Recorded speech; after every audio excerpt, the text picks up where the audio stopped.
আল্লাহর সন্তুষ্টির জন্য তো রুখে দাঁড়িয়ে যাইব, এই জন্য সঠিক কথা বলা হয় না। হুসাইন রাদিয়াল্লাহু তাআলা আনহুর প্রতি যদি আক্রোশ না থাকতো, আমি বলি এই আক্রোশ যদি তার না থাকতো তাহলে হুসাইন রাদিয়াল্লাহু তাআলা আনহুকে শহীদ করা লাগতো না। এই আক্রোশ কিসের জন্য? ক্ষমতার জন্য তো এমন আক্রোশ নয়, আরো তো পন্থা ছিল। বিশ্বাস করুন, আজকে যারা হায় মাতম করে তাদের সম্পর্কে আমি বলি, আমি কখনো কোনো ব্যক্তির সম্পর্কে আমি 25 বছর আলোচনা করতে, কেউ বলতে পারবে না কোনো দলকে ব্যঙ্গ করে কথা বলছি। ইতিহাস বলে যায়, কুফায় সেদিনের সেই ঘটনায় যতগুলো সৈন্য ছিল, যারা পক্ষ ত্যাগ করছিল তারা সব শিয়া ছিল। ইতিহাস পড়ে দেখুন, কুফায় এখনো শিয়া। কুফা কিন্তু শিয়া অধ্যুষিত অঞ্চল, শিয়াদের মূল ঘাঁটি। ইরান কিন্তু শিয়াদের মূল ঘাঁটি না, কুফা ছিল এই মূল ঘাঁটি। সেই যখন হুসাইন রাদিয়াল্লাহু তাআলা আনহুর শাহাদাত হলো, তখন পৃথিবীর মধ্যে এই শিয়ার গোষ্ঠী অপরাধী হয়ে যাইবে, আহলে সুন্নাত ওয়াল জামায়াতের লোকের কাছে সারা জীবন দোষী হয়ে যাইব। এই জন্য হুসাইন রাদিয়াল্লাহু তাআলা আনহুর শাহাদাতের পরে সবচেয়ে বেশি মাতম তারাই করছে। ওই যে ইতিহাসবিদেরা বলছেন না, যে নবাব সিরাজউদ্দৌলাকে যখন অ্যারেস্ট করা হলো, যেই পরিমাণ লোক নবাব সিরাজউদ্দৌলাকে যখন এই ব্রিটিশের হায়না গোষ্ঠী যখন বেঁধে নিয়ে আসতেছে বাংলার নবাবকে আহারে, তখন বাংলার মানুষ রাস্তার দুই পাশে দাঁড়িয়ে কাঁদছে, হায় হায় করে কাঁদছে। লর্ড ক্লাইভ তিনি লিখে গেছেন তার কথায়, যে সেই দিন যদি যেই যতগুলো মানুষ ছিল, অতগুলো মানুষ যদি একটা কইরা রাস্তা থেকে ইট মারতো, পাথর মারতো, তাহলে সেদিন সিরাজউদ্দৌলাকে অ্যারেস্ট করা তো দূরের কথা, আমাদের বাহিনীর অস্তিত্বও থাকতো না। কথা বুঝছেন? কইছে কি, লর্ড ক্লাইভ নিজে লিখছে, ইতিহাস পড়ে দেখুন। সেদিন যদি এই রাস্তার কিনারের মানুষগুলো একটা করে ইট মারতো, আর কিছু লাগতো না। হুসাইন রাদিয়াল্লাহু তাআলা আনহুকে যারা শহীদ করলেন, সেদিন তো তারা জুমার দিন ছিল, নামাজ পড়ছেন, রক্তমাখা হাত ধুয়ে তারা ফোরাত নদীতে হাত ধুয়ে নামাজ পড়েছেন। কিসের নামাজ পড়লেন বলেন? কার নামাজ পড়লেন? কার কারণে আপনি নামাজ পাইলেন? আজও হুসাইন রাদিয়াল্লাহু তাআলা আনহুর আদর্শের বিরুদ্ধে লোকেরা সমাগম, মুনাফিকদের সমাগম হচ্ছে। আপনি যখন আল্লাহর নবীর সম্পর্কে ভালোবাসা দেখাইবেন, হাজারো রকমের ফতুয়া তখন তারা দিবে। তাদের টার্গেট আল্লাহর রাসূল থেকে আপনাকে যত দূরে সরাইতে পারে। আল্লাহর সাথে দুশ্মনী করে না।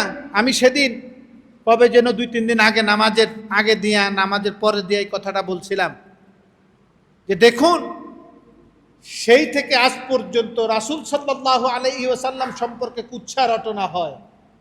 ডেনমার্ক বলেন, সুইডেন বলেন, বিভিন্ন দেশের লোকেরা, বাংলাদেশের কিছু কুলাঙ্গারেরা আল্লাহর রাসূল সম্পর্কে, ব্লগার না ফ্লোগার,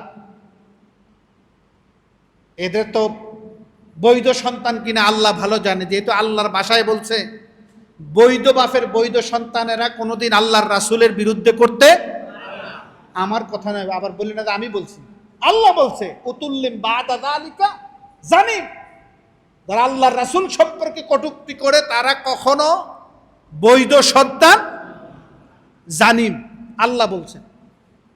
তো সেই ব্লগারেরা আমার রাসূল সম্পর্কে বিরোধিতা করে লেখে, কারণ কি?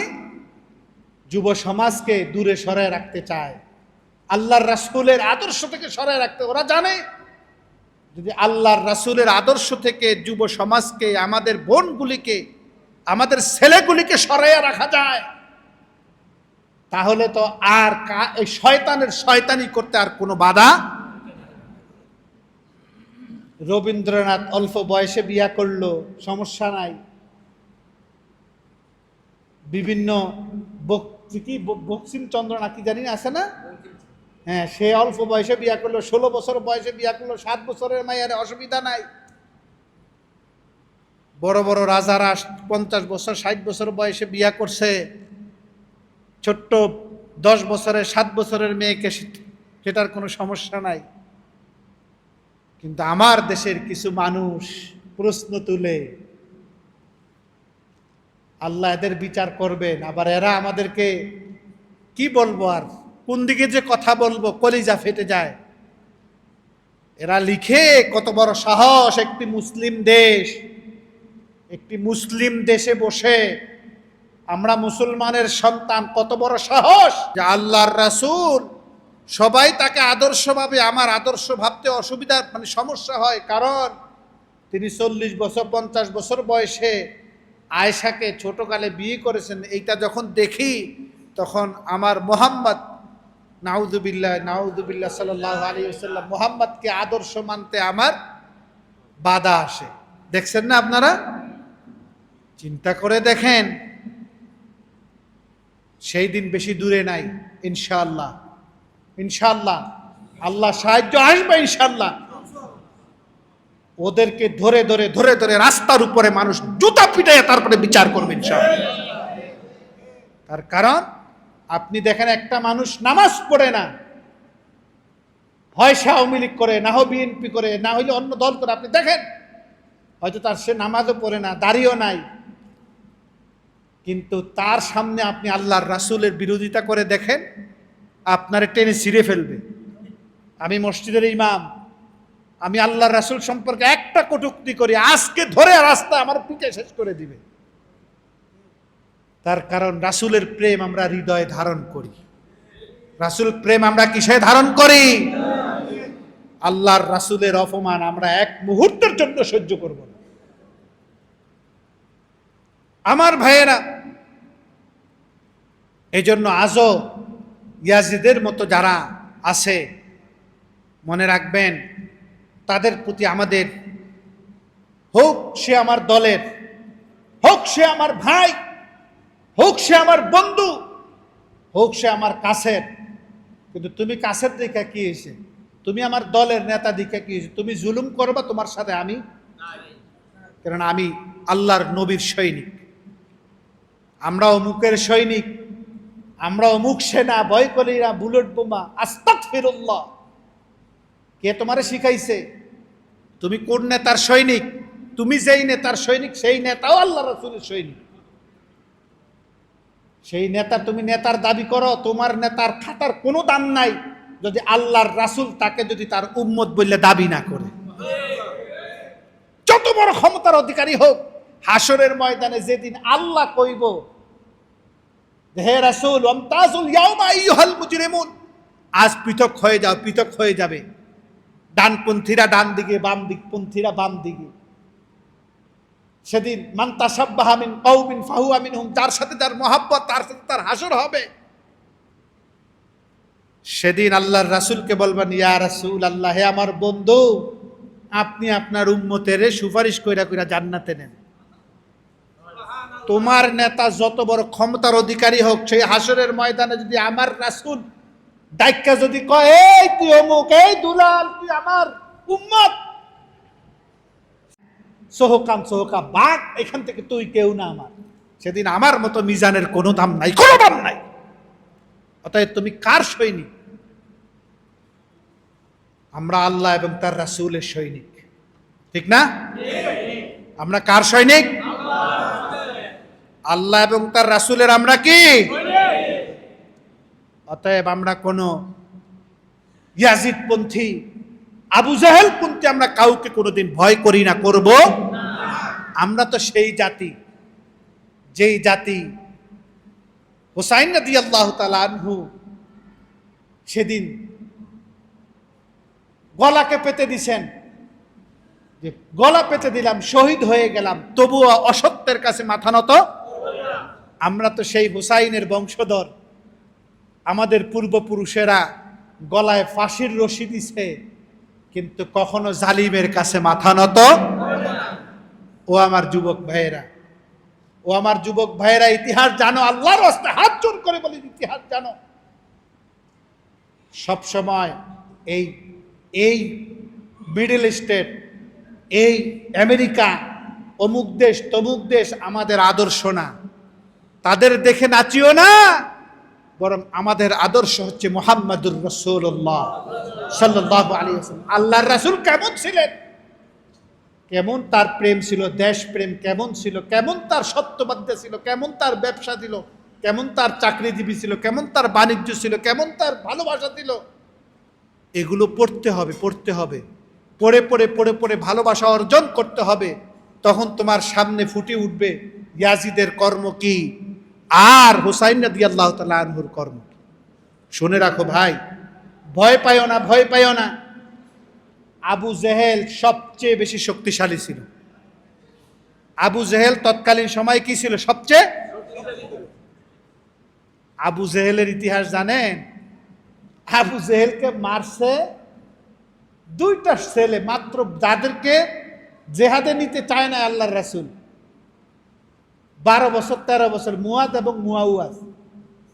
এই দুইটা ছেলে, ছোট্ট বাচ্চা, যারা আবু জেহেলের ঘোড়ার কাছে দাঁড়াইছে, জেহাদের ময়দানে গিয়া বলে যে আবু জেহেল কই, আবু জেহেল কই। তো সাহাবা কেরাম আজমাইন আশ্চর্য হয়ে গেছে, ছোট ছোট বাচ্চা আবু জেহেলকে টোকায় কা। ছোট ছোট বাচ্চা তো ফাঁকে ফাঁকে ফাঁকে ফাঁকে জিজ্ঞেস করে আবু জেহেল কই, আবু জেহেল কই। তো কই তো আবু জেহেল। আবু জেহেলের দাঁড়িয়ে গিয়া কয় আপনি আবু জেহেল? কাহা। দেখেন আল্লাহ তাআলা ওই খেজুর গাছের ডাল লয়ে গেছে, খেজুর গাছের ঢাল লয়ে গেছে। আপনি আবু জেহেল? কো তাহলে আমি তো পাইছি। এই কথা দিছে বাড়ি, বাড়ি দেওয়ানোর লাগে ঠ্যাঙের। আমি ইতিহাস পড়ে হাসি এগুলো, যে আল্লাহর ক্ষমতা কি। ওদের ঠ্যাঙের ওই যে কি কয় এটারে, আর পায়ের এই যে গোড়ালি আছে না, এটা বাড়িতে ঝিনঝিন করে ওঠে না, দিছে গোড়ালি পেছে বাড়ি। আবু জেহেল পড়ে গেছে। একজন গলার উপরে, বুকের উপরে উঠছে, আরেকজনে গলা চিপটা ধরছে। আবু জেহেলের অস্ত্র দিয়ে যখন জবাই করে, তখন আবু জেহেল কান্দে। তখন আবু জেহেলকে কান্দসকা, কান্দসকা, তুই না এত বড় লিডার? কয় এই জন্য কান্দি না। আমি কান্দি এই কারণে, আমি যত বড় লিডার, এত বড় লিডারের হাতে যদি আমি মরতাম, এত বড় একজন সেনাপতির হাতে যদি আমি মরতাম, তাহলে আমি আবু জেহেলের মরাটাকে ধন্য হইত। আমি আবু জেহেল মরতেছি একজন নাবালেক সন্তানের হাতে, এটা ইতিহাস হয়ে থাকবে, এই দুঃখে আমি কাঁদছি। শুনুন, ইতিহাস সাক্ষী, ইয়াজিদ এমন অসুখে মরছে, তার কান্দন্যা লোক টোগায়া ওবায়দুল্লাহ ইবনে জিয়াদ কুফার শাসনকর্তাকে এমন কষ্ট দিয়া মারছে, এমন কষ্ট দিয়া সাধারণ একজন লোকের হাতে, একদম সমাজে তার কোনো পরিচিতি নাই, এমন একজন লোকের হাতে ওবায়দুল্লাহ ইবনে জিয়াদকে হত্যা করছে। এবং শুধু তাই না, ইতিহাসের মধ্যে আছে ওবায়দুল্লাহ ইবনে জিয়াদের মাথাকে ফুটবলের মতন খেলতে খেলতে তারপরে নিয়ে আসছে। ওর লাশ দুই দিকে পাও বান্ধা ঘুরসর করে সিরিয়া তারপরে নিয়ে আসছে, দুনিয়ায় শাস্তি ভোগ করাইয়া তারপর আল্লাহ নিতে। শুনুন, যারা আল্লাহর রাসূলকে অপমান করতে চায়, যারা আহলে বাইতদের সাথে শত্রুতা করতে চায়, যারা সত্যকে নিবাইয়া দিয়া মিথ্যাকে জাগ্রত করতে চায়, আল্লাহর কসম, আল্লাহর কসম, তাদেরকে আল্লাহ দুনিয়ায় শাস্তি দেন, এরপর আখিরাত তো তার জন্য আছে। অতএব সাবধান হয়ে যায়। আমি আমার ঘরের মধ্যে যেন ইয়াজিদ না হই, আমার সন্তানদের বেলায় যেন আমি হোসাইন হই, আমি আমার পড়শির বেলায় যেন ইয়াজিদ না হই। 5টা বাড়ি আছে দেখা ভাড়াটিয়াগর লগে যাতা ব্যবহার যেন না করি। আমি সমাজের নেতা, আমি যেন ইয়াজিদের মতো না হই। আমি থানার নেতা, এই নেতা তোমার খাতাও থাকবো না মরিয়া গেলে, তুমি সাবধান হও, তুমি ইয়াজিদ হও না, তুমি হোসাইন হও। তুমি মরে গেলে তোমার জন্য মানুষ চোখের পানি দিয়া কাঁদবে। হোসাইনি শিক্ষায় শিক্ষিত হয়ে দেশ ও জাতিকে গড়তে হবে, সত্যের পক্ষে থাকতে হবে। শুধু তাই নয়, নামাজও লাগবো না, রোজাও লাগবো না, সৎ পথেও চলবো না, খালি হুসাইনকে ভালোবাসলে হইব নাকি? খবরদার, রাসূলকে ভালোবাসতে হলে, আহলে বাইতদেরকে ভালোবাসতে হলে, আহলে বাইতরা যেই পথে চলছে, যেই মতে চলছে, যেভাবে জীবন যাপন করছে, আমাদেরকে সেভাবে চলতে হবে। মান আহাব্বা সুন্নতি, আল্লাহ রাসূল বলছেন আমাকে ভালোবাসতে চাও, আমার সুন্নত পালন করো। ইয়া রাসূলুল্লাহ আপনাকে ভালোবাসি, না না না, এটাও ভালোবাসা, কিন্তু পরিপূর্ণ ভালোবাসা হলো রাসূলের সুন্নতের উপরে। ওয়ামান আহাব্বানি কানা মাইয়া ফিল জান্নাহ, আর আমার ভালোবাসা যদি আমার ভালোবাসা যদি তোমার উপরে হয়েই যায়, তবে জেনে রাখো তোমার জায়গাটা আল্লাহ বরাদ্দ করে রেখেছেন জান্নাতে।